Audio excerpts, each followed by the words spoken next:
নমস্কার বন্ধুরা, তো আশা করি সকলেই ভালো আছেন এবং সুস্থ আছেন। ফিশ ই কালচার চ্যানেলে আবার একটা নতুন ভিডিওতে সকলকে স্বাগত। আজকে বর্তমানে আমি দাঁড়িয়েছি নামখানা মৎস্য বন্দরে।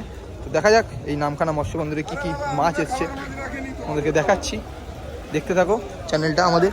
তো এখানে নানা রকম মাছ এসছে, দেখো কত রকম মাছ আছে, আমি তোমাদেরকে দেখাচ্ছি কী কী মাছ এসছে।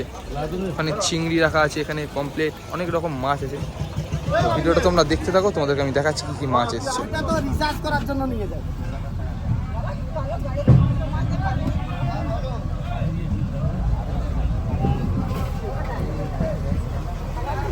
এই যে জালটা দেখতে পাচ্ছ, এই জাল এক ক্ষেপে যত রকম মাছ ওঠে, তো সেই মাছগুলোই এই ভিতরটায় রাখা থাকে স্টোরের মধ্যে। তো স্টোর থেকে এখন বর্তমান সব মাছগুলোকে বের করা হচ্ছে ভিতরে। নানা রকম এখানে মাছ আছে, আর বরফ দিচ্ছে সেই মাছ থেকে, পমফ্লেট নানা রকম বের করছে। আমি তোমাদেরকে দেখাচ্ছি কী কী মাছ আছে, আরও সঙ্গে থাকো আর দেখতে থাকো ভিডিওটা। তো বন্ধুরা দেখো, সাইজের সব ইলিশ, একদম বড় বড় সাইজের, ট্রলার থেকে ধরে নিয়ে আসা। এক একটা সাইজ মিনিমাম দেখতেই পাচ্ছ, বড় বড় আছে, কিলোর মতো সাইজ আছে, 1-1.5 কিলো সাইজ আছে। দেখে নাও সাইজগুলো শুধু। এই হচ্ছে নতুন সিজনের নতুন ইলিশ, একদম শুধু ক্যারেটে শুধু ইলিশ ভর্তি আছে মোটামুটি, একদম বড় বড় সাইজের। দেখো বড় বড় সাইজের দেখতে পাচ্ছ। দেখো জালের মধ্যে কত রকম জিনিস আছে। এটা হচ্ছে স্কুইড, খুব টেস্টি একটা ফুড, যেটা মার্কেটে প্রচুর দামে বিক্রি হয়, আর মানুষ খেতেও খুব ভালোবাসে এই সুইট জিনিসটা।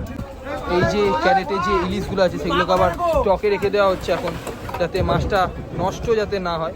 আর ওই ভিতরে স্টক আছে, সেই স্টকেতে মাছগুলোকে গুছিয়ে রাখা হবে, যাতে মাছ নষ্ট, যাতে কোনো মাছ যাতে নষ্ট না হয়, সেই জন্য এই বরফের ভিতরে সুন্দর করে মাছগুলোকে গুছিয়ে রাখা হয়।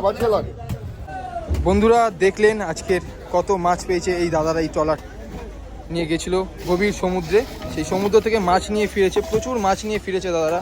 তো তোমাদেরকে আমি দেখালাম যে সম্পূর্ণ এখানে কি মাছ পেয়েছে দাদারা। তো নিশ্চয়ই তোমাদের ভিডিওটা ভালো লেগেছে। ভিডিওটা ভালো লাগলে চ্যানেলটাকে লাইক করবে, শেয়ার করবে এবং কমেন্ট করবে। আশা করি সুস্থ থাকবেন, ভালো থাকবেন। আবার একটা নতুন ভিডিওতে দেখা হচ্ছে আপনাদের সাথে। ধন্যবাদ।